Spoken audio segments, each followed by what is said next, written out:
Hi, I'm Peter J. Ray. Welcome to Adventures in History. Today's topic is Brent Lesheim, Renaissance Man, Part 3.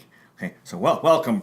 Thank you, Mr. Peter. Lesheim. Okay, you. and so today we thought we'd talk about your father's parents and your father.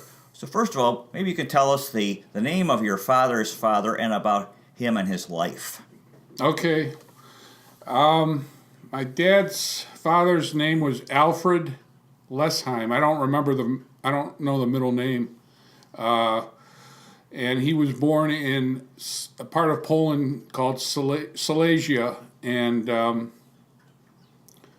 I forget what city he was born near, but So that was Germany at the time, or Prussia? that was German Poland, the area populated by lots of German people. So in it was Poland. Poland. Yeah, He was born in Poland. Oh, Yeah. interesting. yeah. Okay. Yeah, and he moved to Germany, to Hamburg, when he was a young man, and to find work. He had better opportunities in Hamburg. So Was he a Polish citizen? Did he have Polish I- nationality? yeah, he must have been born a Polish citizen. Yeah, So then he became a German citizen. right. Yeah, I think so. Oh, Yeah, interesting. Yeah, I didn't know that. yeah, So he moved to Hamburg as a young man. right. Oh, and then his parents stayed in Silesia. I'm not sure about that. I think they did. Yeah. Well, I'm sorry. No, he was an orphan, so he.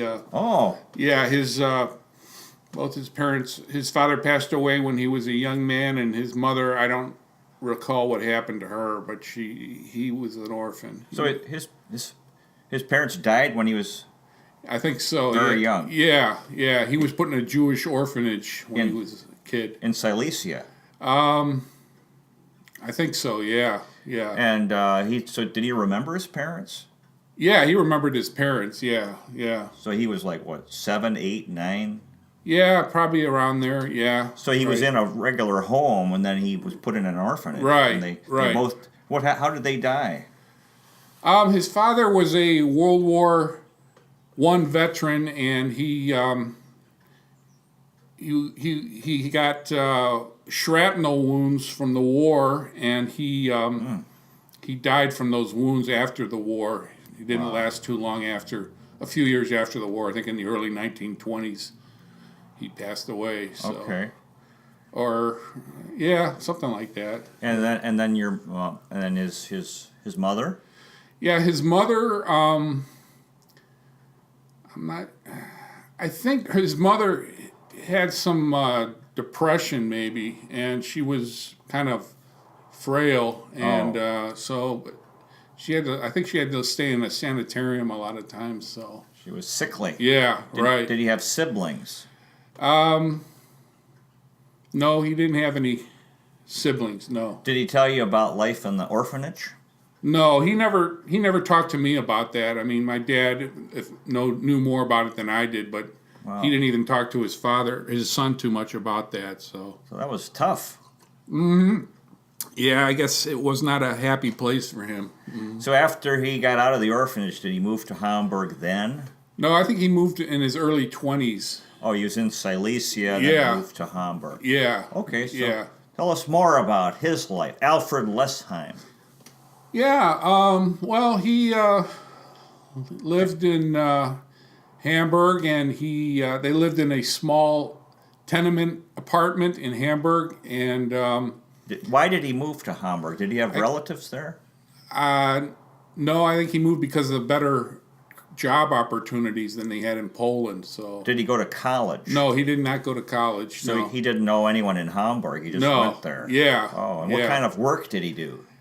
From what my dad told me, he at one time he would haul ice up apartment buildings from a ice truck, and Okay. he did that when he was a young man. And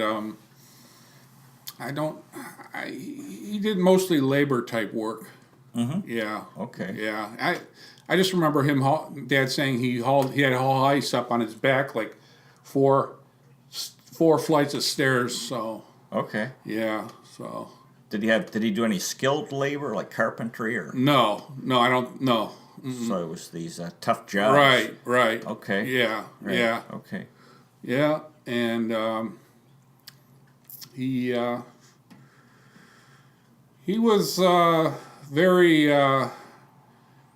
mercurial person. Sometimes he was really happy, and other times he'd get real depressed and angry and irritable. And I think he had my dad said he had like sort of mental illness, maybe manic depression, but he was.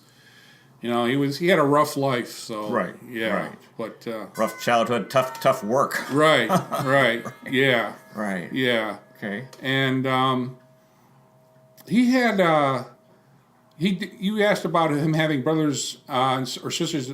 No, he didn't have it, but he had a couple cousins that lived in Hamburg. Yeah. Oh, okay. And actually,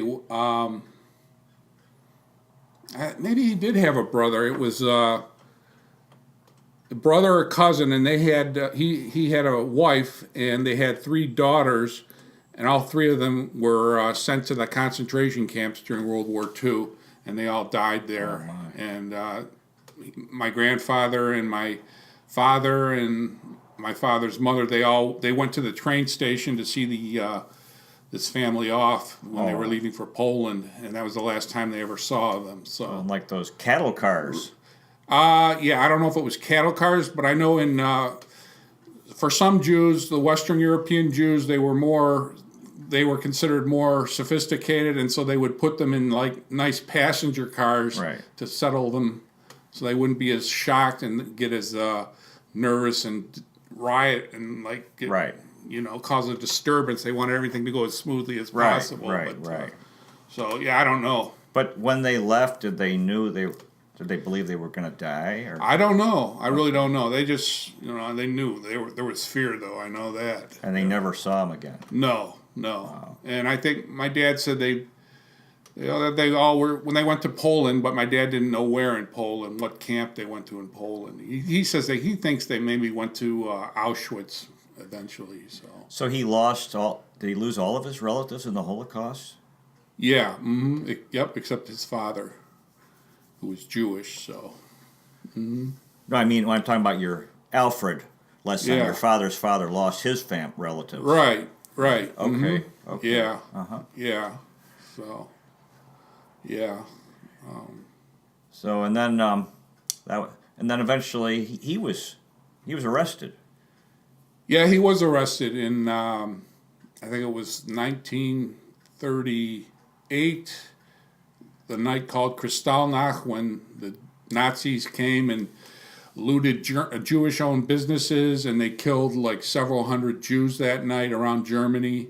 And that night he was arrested by the Gestapo. They came to their apartment in Hamburg, and they took my grandfather away, and left my father and his mother there alone in the apartment, and they didn't see him for another 6 months. He was in a concentration camp called Sachsenhausen, and they didn't know what happened to my grandfather. And eventually he came back home. He showed up one day back at the apartment, and he went through 6 months of this concentration camp. And my dad said it was very, very, it must have been traumatic for him. In Germany? Yeah. How old was your father at that time? My father must have been about 12 years old. How did your father's mother survive during that 6 months? Well, she had to. She worked as a cleaning lady for people. So, yeah, and my father had 2 younger siblings, but both of them passed away in early childhood, like around 2 years old and maybe 8 months old. I don't know how they passed away, but and my father had to take care of these 2 siblings when my grandmother was working, and yeah, he said that was very hard for him. Yeah, so We'll see. Especially when they died, or right, yeah, right. Yeah, he didn't talk too much about how he felt about when they died. I don't, he just said it was. I know he was sad about it, but Taking care of them was right, hard. right, Because they're yeah, very young and needed their mother. right, right, Okay. yeah. So So your grandfather married your grandmother. Yeah. And then she was Christian. right. What Protestant? I Lutheran? think she was Lutheran. And so you said that was why he got released, being married to a Christian. Right, exactly. Okay. And he would go on to survive the war, and that was the main reason why he survived, was he was married to a Christian. So okay, and then so tell us about your father's mother. What was her name? Her name was Liesel Klein. That was her maiden name. And Kleine. yes, Liesel Klein Lesheim. yes. Oh, Liesel. Mm-hmm. English would be Lisa, right? I don't know. Okay. Could be. Yeah. Okay, tell us about her. Yeah, she was really a sweet person. I have really good memories of her, and she was very soft. Like, she had just softness about her. Mm-hmm. And when you'd hug her, and she just you could just felt warm, good around her. Kind. Yeah, right. Okay. And but she had a hard time. She stuck with her husband till the end, but she had a difficult time with him because of his mood swings and his anger. He had a lot of anger, and so he was. I guess she was emotionally abused by him at times. Okay. So, but she had to stick with him. Part of it was survival, I think, because so. But my dad said she was a really good person. And he said she was almost like a saint to him. So they had a very loving relationship. Oh yeah, your father and his mother. Okay. Right. Okay. He called her Mama. Yeah, Mama, yeah. And he called his father Papa. Yeah, yeah. Okay. But he even though my grandfather had problems, my dad never would speak a bad word about his father. Even though my father, he said his father was very hard on him growing up, very hard on him, and he dealt with it though. So right, but, right. Yeah. What year did they move to the U.S.? I think about 1949. 49. Yeah. Or no, I'm sorry. Could have been about 46 or 47 actually. And how did they come? They came by boat from the ship from Bremen, Germany, and they landed in New York City, and they were there for about 24 hours, and then they took a train from New York to Cleveland, and they were picked up by the major prominent Jewish family in Cleveland. They had their own Forest City lumber. Sam something or other, I forget what his last name was. Maybe Lerner or something like that, or there's another one. But they picked them up at the train station and drove them to their new home in Cleveland. So who sponsored them? This Sam, the people who own Forest City, the family who owned Forest City. Oh, so an individual. So they helped them get the visa? I don't know if they helped them get the visa. I have no idea, but I just know they picked them up and drove them to their newOme from the train station. So. So this fellow was helping Jewish refugees from Europe settle in America after Okay. Yeah. Mm-hmm. Yeah. And so tell us more about your father's mother. Well, yeah, she was as a child she was a very good student. And where was she from? Hamburg? No, she was born in Silesia too. Oh, so did they meet in Silesia? No, I think they met in Hamburg. They met in Hamburg. Yeah. Okay. Yeah. And so she also had moved to Hamburg as a young woman. Mm-hmm. Okay. Yeah. Mm-hmm. Okay. Yeah.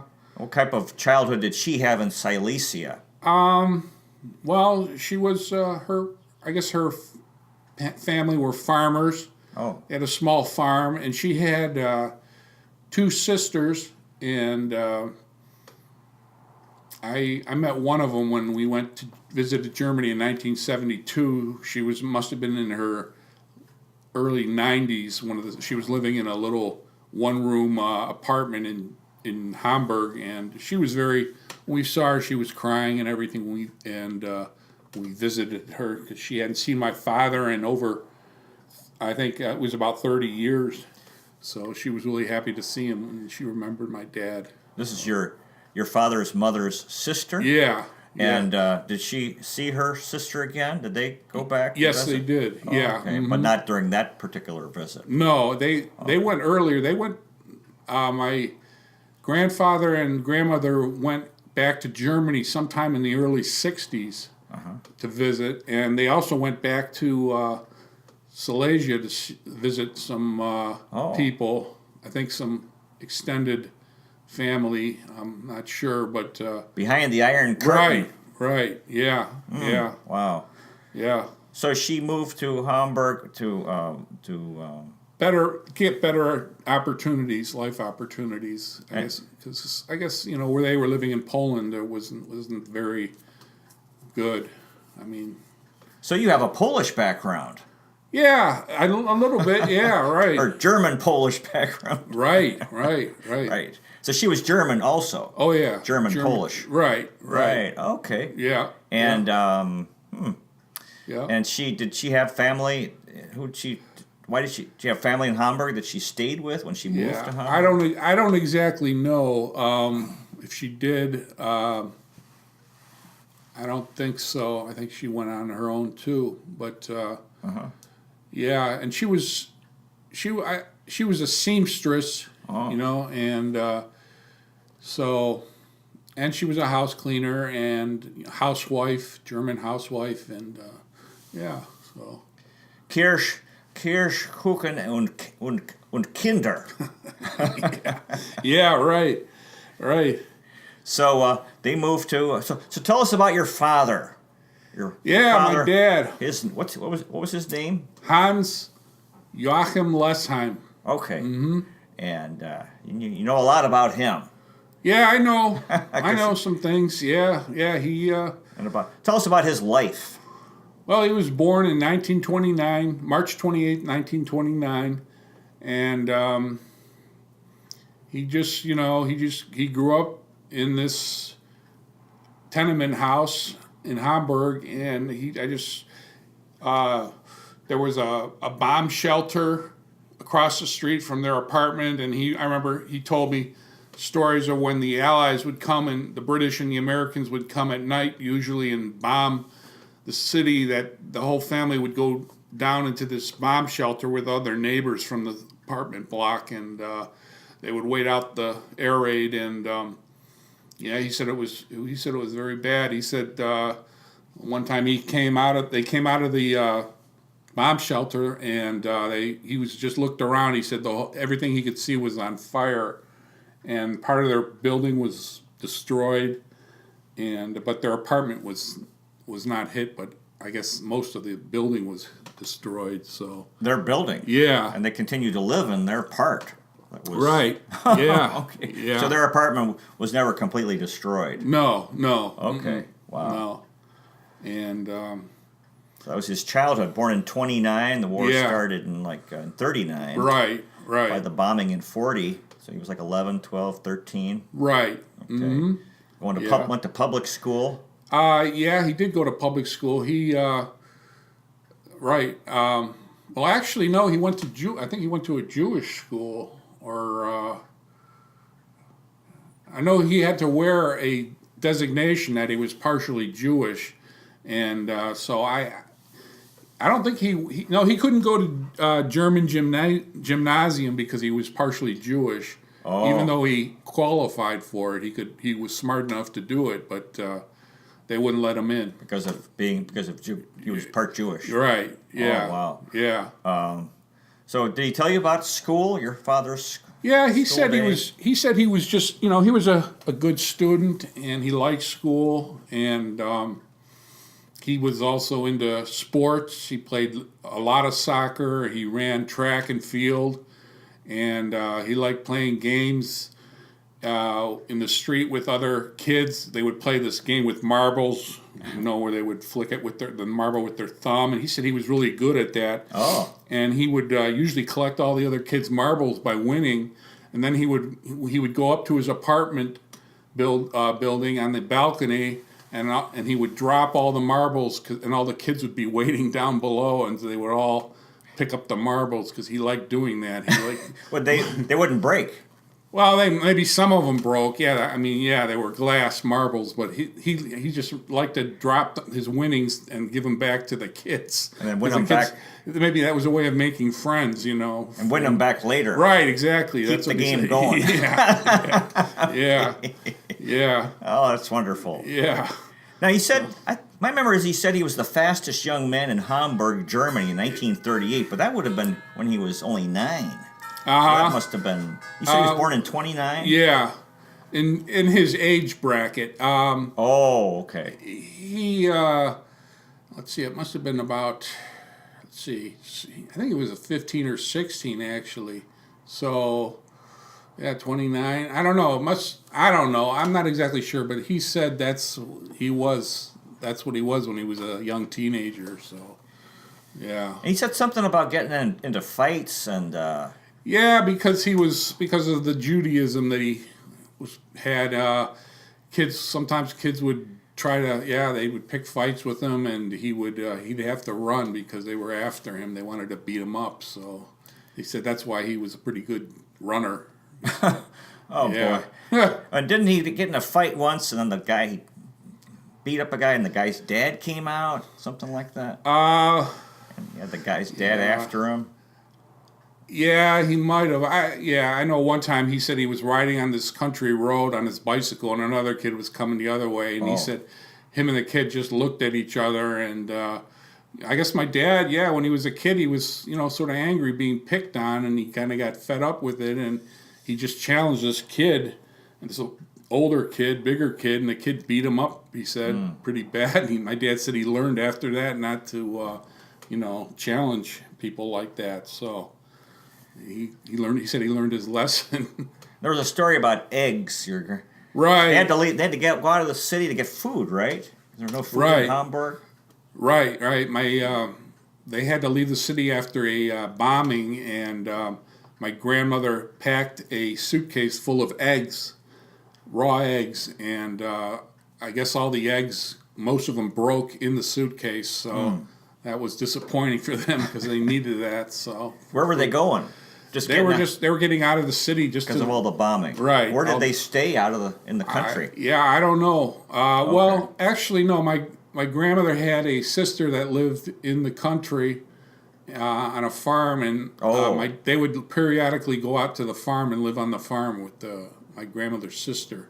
Oh, okay. Yeah. Okay. So, and he has good memories of that.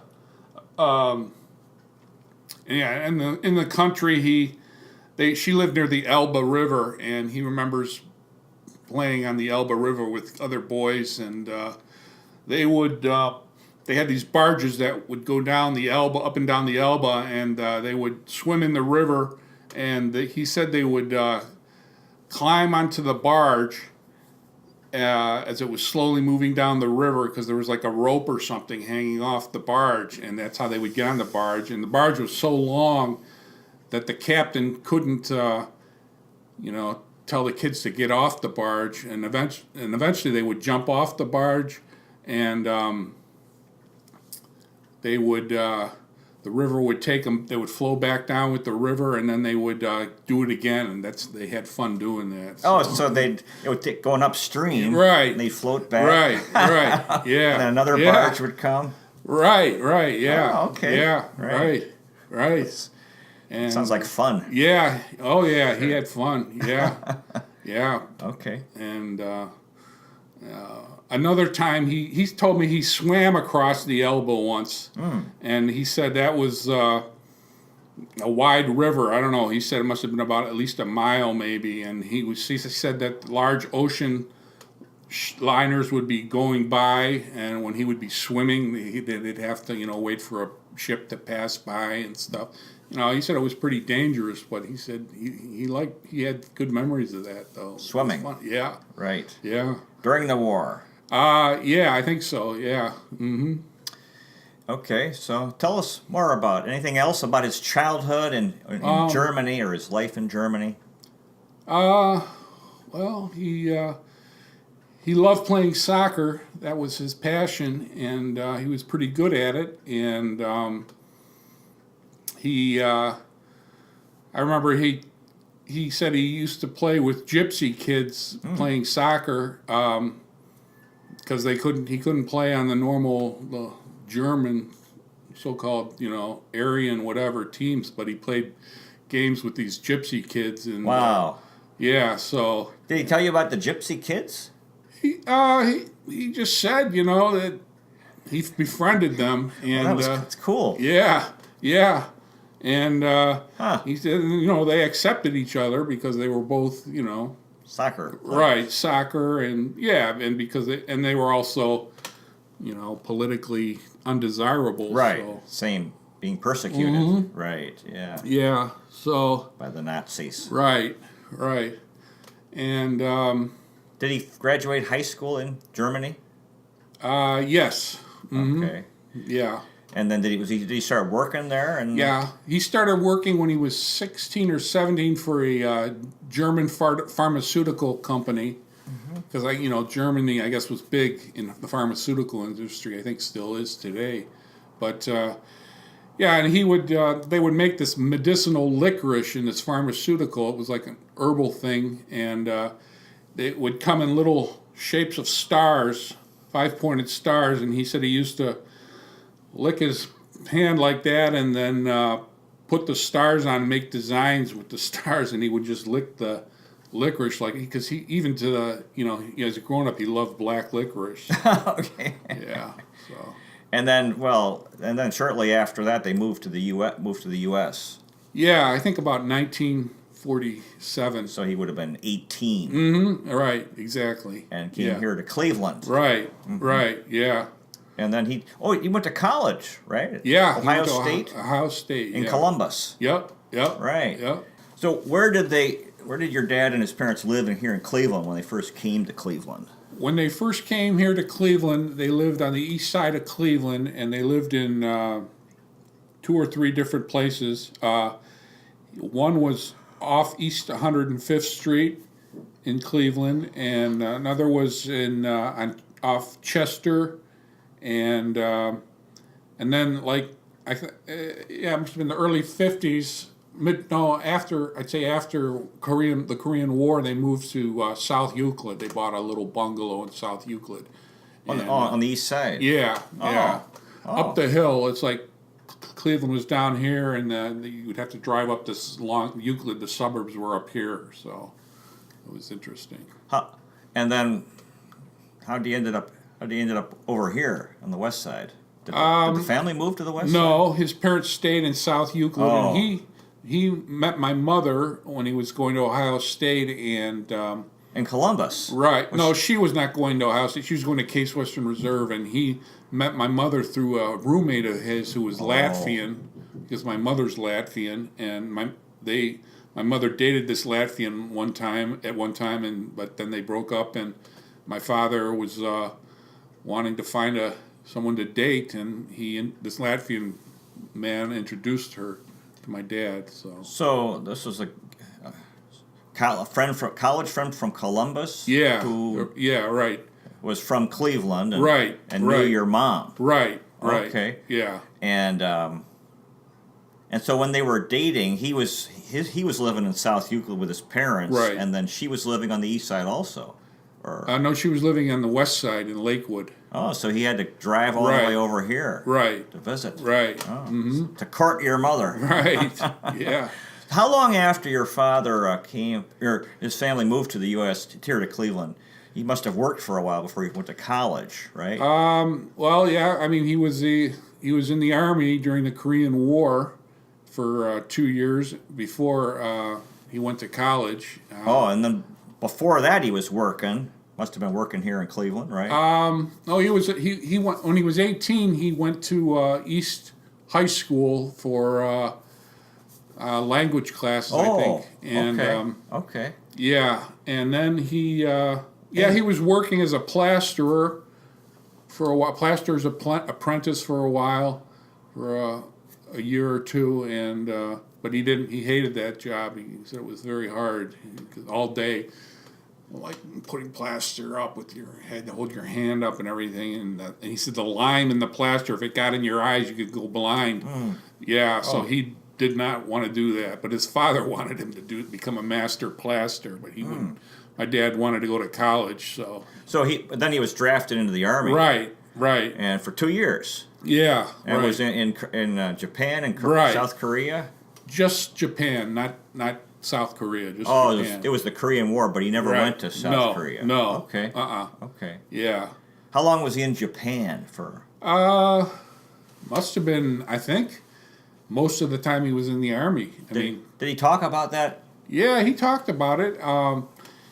He said in boot camp he went to this for boot camp he went to Pennsylvania, a town called Indian Gap, Pennsylvania, and that's where he had boot camp. And then they went by train to Seattle, I think, and in Seattle they took a boat to Japan, and he's got pictures, a lot of pictures from his days in Japan, Mount Fuji. Okay. And some pictures of. They have a picture with some of his Army buddies, and they're with. It's Christmas time, and there's a lot of, each of them have a Japanese girlfriend there and everything. And did he have a Japanese girlfriend? Well, I don't know if she was a real girlfriend, but just girls they met there and stuff, and they would socialize with. Right. And, yeah. Right. And so. Yeah, they looked like they were having a good time on Christmas. Did he enjoy being in Japan? Yeah, he did. He said he said they would have basic training in the mountainous areas of Japan in the wintertime. He said it was very cold up there, and he doesn't. I remember him saying that, and then he remembers doing maneuvers on ships in the Army. They would practice going up and down those cargo nets on the side of the ship, and he said he hated doing that. But so it was very scary. And he got sick at one point. Yeah, my dad would get seasick. He had that all his life. Okay. And I don't know how he dealt with it doing that in the Army. But what was his work in the Army? He was he ran a mortar detachment where you would put those bombs in a mortar and it would thump. It would go like that and then land. Artillery. It was small artillery. Yeah. Okay. Yeah, and he was good at that. He said that's how he got promoted in the Army, because he was good at judging distances, and. He was able to hit targets pretty good, he said, with this motor thing. And one day he said a officer was watching them do it, and he said, I guess he got promoted because he was good at doing that. He came out of the Army as a master sergeant, so. Then when he came home, of course the war ended, so he came home, got out. Is that? Yeah, right. And then did he go right to college right shortly after that? I think shortly after that, yeah, on the GI Bill. What was his major in college? International business. So, what did he tell you about Ohio State? He played on the soccer team. Yeah. Wow, yeah, that's really something.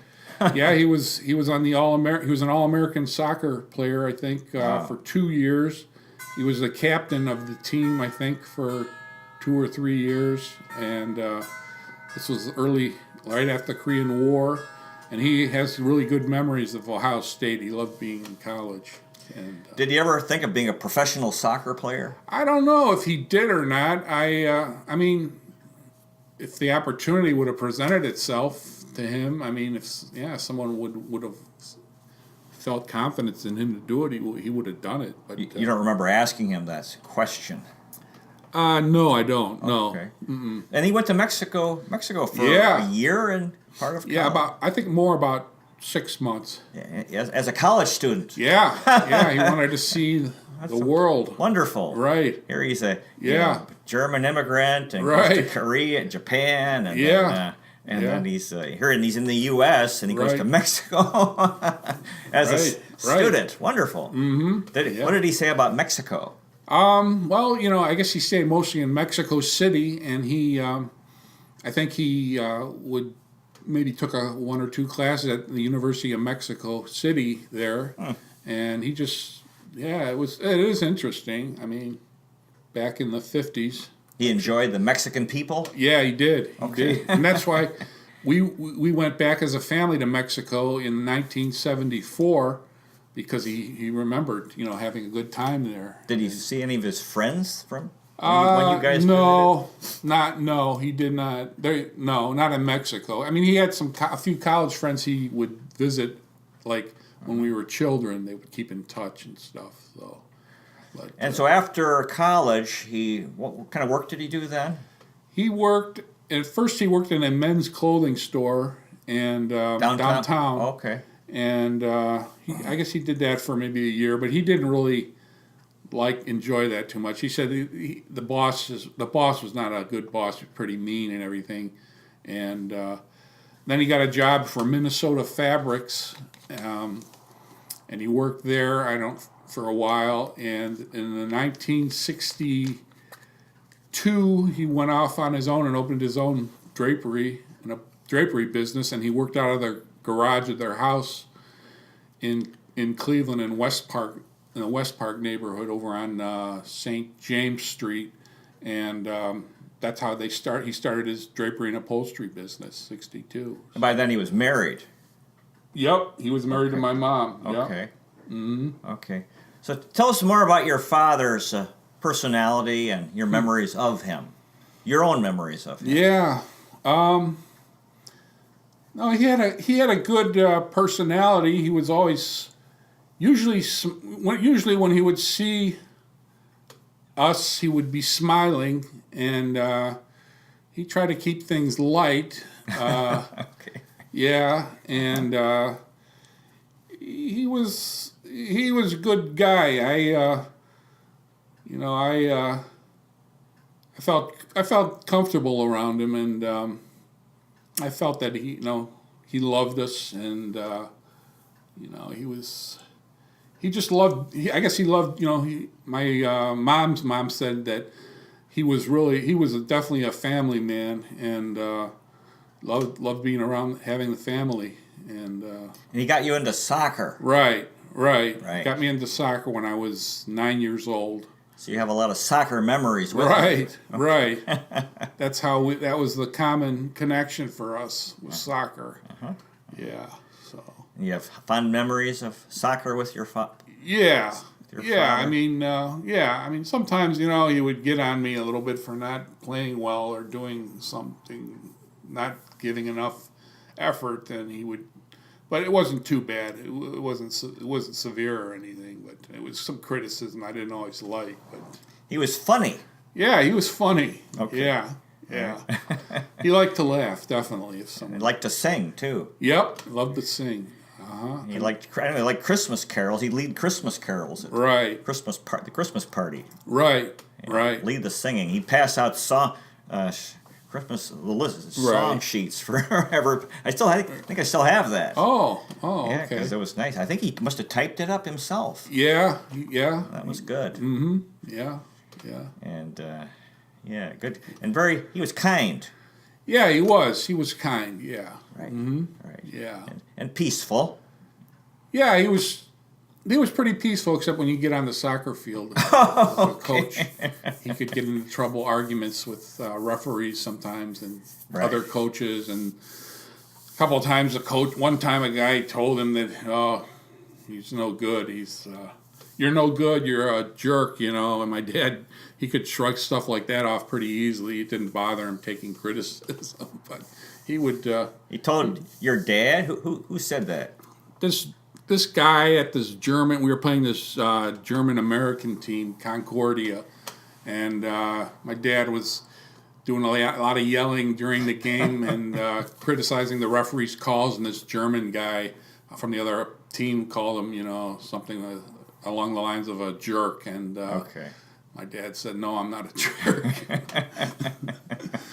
And another time, my dad would be yelling at this opposing team's coach or the referee, and my dad's friend Branko, who was Serbian, told my dad, he said, "You better shut up. This guy's going to come over and kick your ass."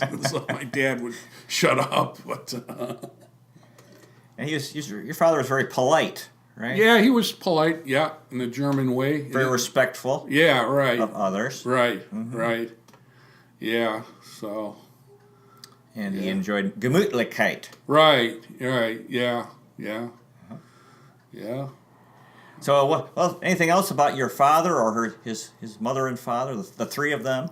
Anything else you'd like to talk about? Well, he was a dedicated son. He would do what he could for his parents, and he loved his parents, even though he had a hard time with his father. And but and he worked. He had his own company, Cleveland Draperies and Upholstery, and he would since I can remember, he would work 6 days a week, and that was his routine.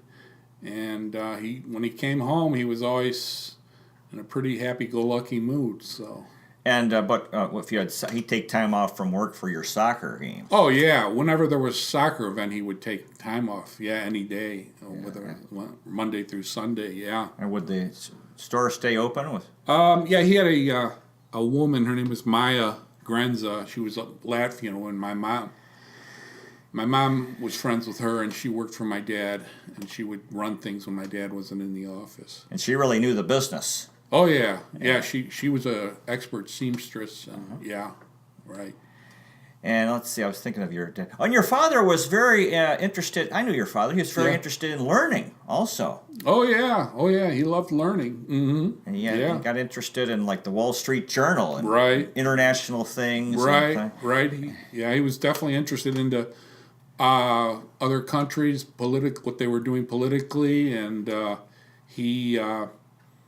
Wall Street Journal, and he was just history, geography, and Mm-hmm. And he got into silver investing for a while, right? He's a big believer in silver. Silver as an investment. That it would hold value. Right. Mm-hmm. And let's see, what else I was thinking about your dad. Mm-hmm. And he was very pro-American. Oh yeah, right. He was more. I think he was more American than he was German. Right. Yeah, that's how it became when he came here and lived here. He definitely grew to love being an American. And he had mixed feelings about Germany. Right. From the Holocaust and the persecution of his father. And did he talk about the Jewish people? Or Israel? Well, he would talk about Jewish people he knew as a kid, friends of the family, and did he have Jewish pride for being half Jewish? There was a certain, he had an affinity for the Jewish people. I don't know if he had real pride about it, but he had an affinity for them, and I don't think he had that for the German people in general. He said he would never want to live in Germany again after what he went through, but he didn't mind going back and visiting because he had one or two friends from childhood who still lived there. So, one time I think he said the Germans were driven. Right, driven people. Okay, yeah. He didn't like that. Too much. Okay. All right, yeah. But, anyway. I'll take your word for that. Yeah. Because I'm sure he thought about Germans, the German character and their. And he imbibed some of that German character himself. So so he's right. Because they were, hard-working, organized. Right. Although, your father, he you tend to think of Germans as kind of a little bit hard, but your father was not a hard man. No. He didn't want to be like that. No, he didn't. Yeah. No. Some of them are just, work, serious, and everything like that. Right. So, Right. Anything else? Anything else you'd like to talk about with your dad or your dad's parents? He was a really good man, and I love him a lot. Does he inspire you today? Yes, he does. Yeah. Okay. Mm-hmm. And his memory is strong. Oh yeah, right. Really strong. Yeah. And think about him often. And he lived a good life. Oh yeah, he did. He lived the right way. Right. Responsible and being good to others. Right. I mean, that's what he valued was fair play. That's what he valued. Good example. Right. Yeah, that's what a good father is. Good father. Mm-hmm. Right. And well, I'm glad I knew him because I enjoyed it. It was funny, and he always made me feel welcome. Yeah. Both your parents. Yeah, he was really come over to your house. Boy, I felt like $1 million. Really was treated well by your father, and your mother during all those many dinners we would be invited over. Yeah. Mm-hmm. He was so like I said, always had a smile on his. Smiled easily. Right, exactly. So important, Exactly. People need to smile. So right. Well, I think so. Shall we wrap things up? Okay. Well, thank you very much, Mr. Lesheim. I really appreciate it. And thank you. We'll do this again sometime. And dear viewer, thanks for watching. You might consider checking out our website, Adventures in History with Peter J. Ray at peterjray.com. Thanks again for watching. God bless you. Take care, and I'll see you next time.